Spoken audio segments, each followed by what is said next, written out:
In today's Sharp Saturday video, we're going to take a look at a new knife from our friends at BPS Knives over in Ukraine. And this is the BPS Knives BETA. That's what's coming up next here on Survival on Purpose.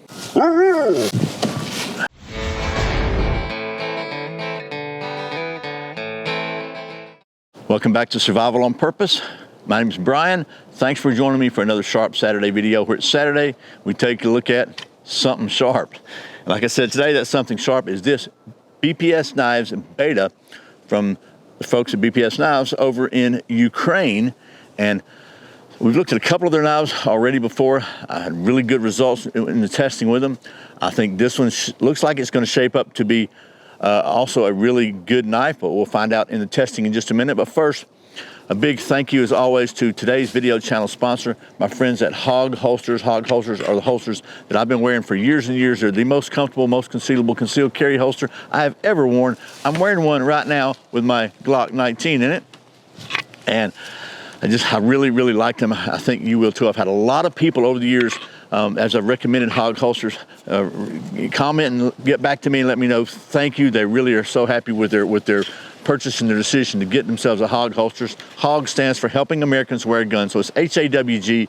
And you can go to hogholsters.com and save 10% off any order over $30 by using the coupon code Survival on Purpose, all one word. So that's hogholsters.com. I really sincerely appreciate them sponsoring today's video, and honestly for John becoming such a really close friend and a good friend of mine. He's just a really good dude. So that being said, I think it's time to take this BPS BETA through the standardized scientific testing process here at Survival on Purpose. And we usually start that down at the old stump top. So I think we should do that and get to doing some of that knife stuff. You want to? Okay, I always have to get rid of the old squirrel litter here on the old stump top. So, sorry, that was probably annoying, wasn't it? And I got my teeth all dirty. Anyway, let's get right to it. So this is the BPS BETA from the folks at BPS Knives. Again, they're over in Ukraine. Let me just address that real quickly. I know that there's a lot of I guess controversy about what's going on in Ukraine right now. I don't know whichever side of that you're on, but I don't think it really should have any bearing on this knife. These are not made by the government of Ukraine. They're not made with taxpayer dollars. They're made just by a small company over in Ukraine making knives, just like the rest of us, trying to feed their families. So, as I said, these things are made in Ukraine. They're not imported from China. I like that. I like the fact that they're absolutely they're a self-contained kind of little business there. And we looked at a couple of these before, as I've said. I'm just trying to give you some kind of close-ups, and they turned out pretty well. So anyway, let's talk about the specs of this one. First of all, features a full tang blade of D2 steel with a Rockwell hardness of 60 to 61. The total length of this knife is 8.6 inches. Or for those of you still stuck in that old metric system, that's 218 millimeters. The blade length is 3.9 inches, or 100 millimeters. The blade thickness is 0.1 inches, or 3 millimeters. And the weight on this thing is 4.9 ounces, or 175 grams. It has a micarta handle with some Allen head Chicago screws here. Just some kind of a checkering on it. Nice little finger groove here. I like that it has a sharpening choil, so you can get all the way to the end, and there's no recurve in this blade, so it's really going to be easier to sharpen. Nice little jimping. This is the kind of jimping that I like, to be honest with you. It's aggressive enough to work, but it's not super aggressive to bite your hand. And then it's got a really cool little finish on it. Hopefully you can see this. It kind of looks sort of like Damascus. I don't think it is. I think it's just like a forged finish or something. I don't know, but it looks kind of cool at the top here. And then it's pretty much like a big, tall saber grind. Maybe you might call that a flat grind.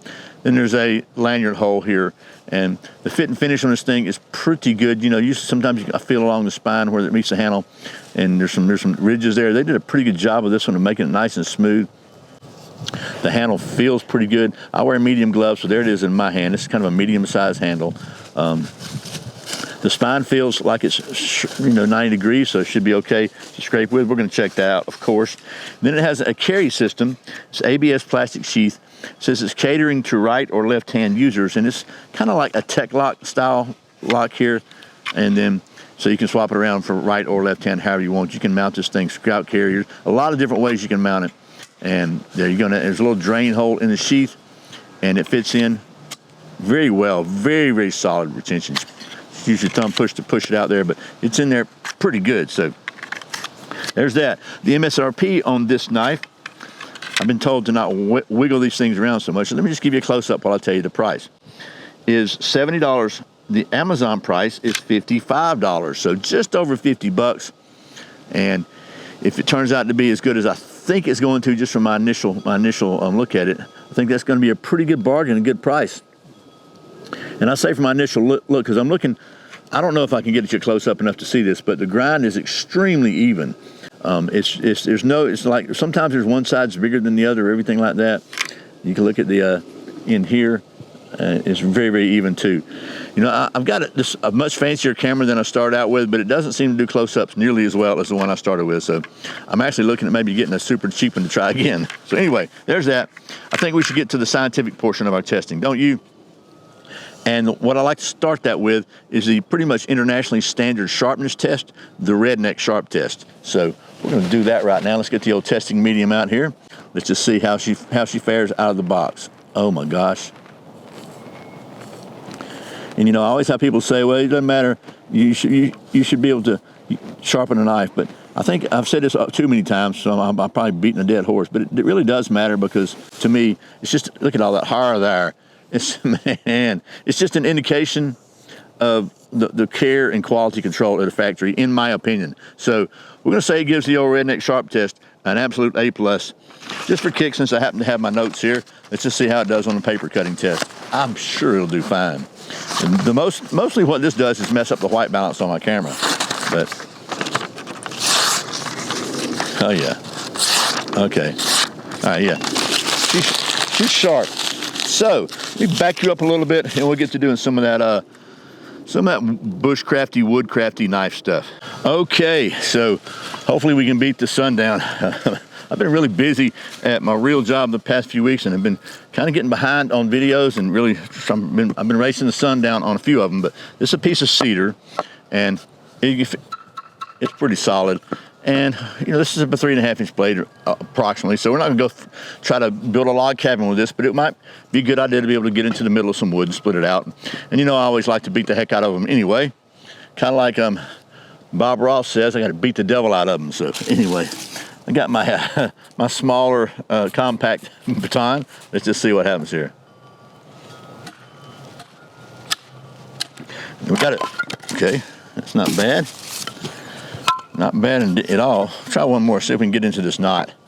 I really am a little hesitant about the knot, because that's abuse, but you know, I had somebody tell me a while back my baton was too light and too little. And it was, but the problem with a great big old baton like this is it's just harder to use sometimes. Okay, so we'll call that one split out pretty good. I think we should do some carving. Now, I like to try to keep these tests consistent, so we'll see how well this thing carves some of them there curls.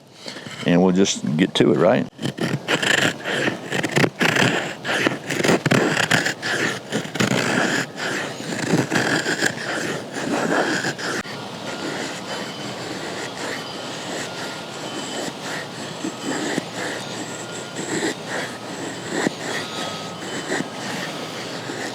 Okay, that's probably enough for demonstration. I'll try to give you a close-up on this, but those are kind of, I call those Shirley Temple curls. So the problem with those Shirley Temple curls is we got a wind going on out here. So let's see if we can build us a little wind block here. Maybe, at least help a little bit. I don't want to block the camera so you can see it, but we're gonna put it like this. Maybe the wind will keep it out of the way. So I'm gonna say that's pretty daggum decent. Now, of course, it wouldn't really be a sharp Saturday without a little bit of that there fat wood, would it? And oh, just happen to have some over here in storage. It's been out here for going on 10 years now, maybe, something like that. Let's get a little crazy with this thing. You want to? Just destroy our fat wood. Every time I do this, it minimizes the amount I have left. And we just do that. Do this. Okay. Put you back in storage, and let's see how well this little piece will scrape here.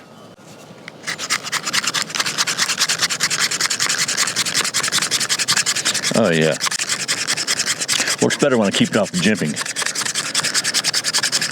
All right. Oh yeah. Can you smell that? Here, smell it. Oh my gosh. Okay. Now we're gonna put that aside because I don't really want it to I don't want to skew the results of the tests. But as always, we're gonna get the old ferro rod out, and today, as usually, we're gonna be using my Exotac Ferro Fire Rod XL, which I really dig this. So let me move this out of your way so you can see. Hope the wind's died down a little bit. Let's see if we can maybe get some of these Shirley Temple curls going without any of the fat wood, and then we'll see what happens. First, we'll see how well she does. Okay, she's striking good. Now this is the way I do it. You do it however you want to do it. To me, that works better. Oh yeah, okay, put it out.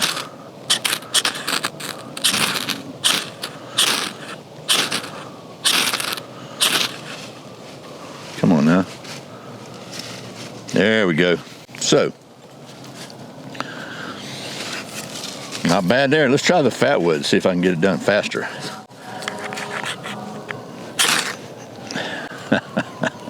I love me some fat wood. So far the old BPS Beta is acting like an alpha dog. So, what else could we do? Actually, Smokey, only Chuck Norris can prevent forest fires. Alrighty, well, as I said, from a practical testing standpoint, this thing has absolutely got it. So far, we're working on an A+, maybe a 4.0 GPA, as they say. But as you know, here at Survival on Purpose, we are all about the science. And to that end, we maintain a, say it with me, state-of-the-art cutting-edge knife testing facility here at our worldwide headquarters. And one of the things we like to test on every fixed blade is the aerodynamic balance using the, say it with me, balance, orientation, and rotation device. So, and you can see the old balance, orientation, rotation device, man, apparently needs renewal again. These things don't seem to last me very long. So, that being said, I think we should test the aerodynamic balance of this Beta. Don't you think so? And as always, proper scientific methodology is pretty important. Whoop, whoop, whoop, whoop, whoop. Well, it did fly. It did stick in. I was a little off target. But let's try again. Whoop, whoop, whoop, whoop, whoop. I kind of like this handle shape because there's really no obstructions to the testing process. Once more. Whoop, whoop, whoop, whoop. That's 4 out of 4. Alrighty there. Look at hilt deep. Okay, we're going to call this one balance. So let's see. Redneck sharp test, A+. Batoning test with a reasonably sized piece of wood, A+. Carving test, A+. Ferro rod striking test, A+. Balance test, A+. Sheath, pretty stinking decent. Very, very versatile, very useful, and very secure. A+. Fit and finish, A+. Price, $55, just at the $50, barely over the $50 mark. I'd call that an A+. I got to give this knife an A+. It's just a really, really a good, well-designed knife, I think. The fit and finish is great. They did a great job at the factory. Their QC is obviously really good. And need I say any more that I really like it? So it's always good to that we have so many choices out here, and it's always good to find one that is a good choice. So if you're looking for a really solid little kind of a medium-sized knife that really gets the job done at around the $50 mark, you might want to check out BPS Knives. And you can order these directly from them over in Ukraine, but you're probably going to get it a little faster if you just order it from Amazon. These things are available on Amazon. So that's the price I gave you, $55 on Amazon. So anyway, thanks again to the folks at BPS Knives for sending me this so I could test it and show it to you. As always, thank you for watching Survival on Purpose. Remember, survival's not an accident, so be prepared. I'll see you next time. Hey, Kuma. Hey, buddy.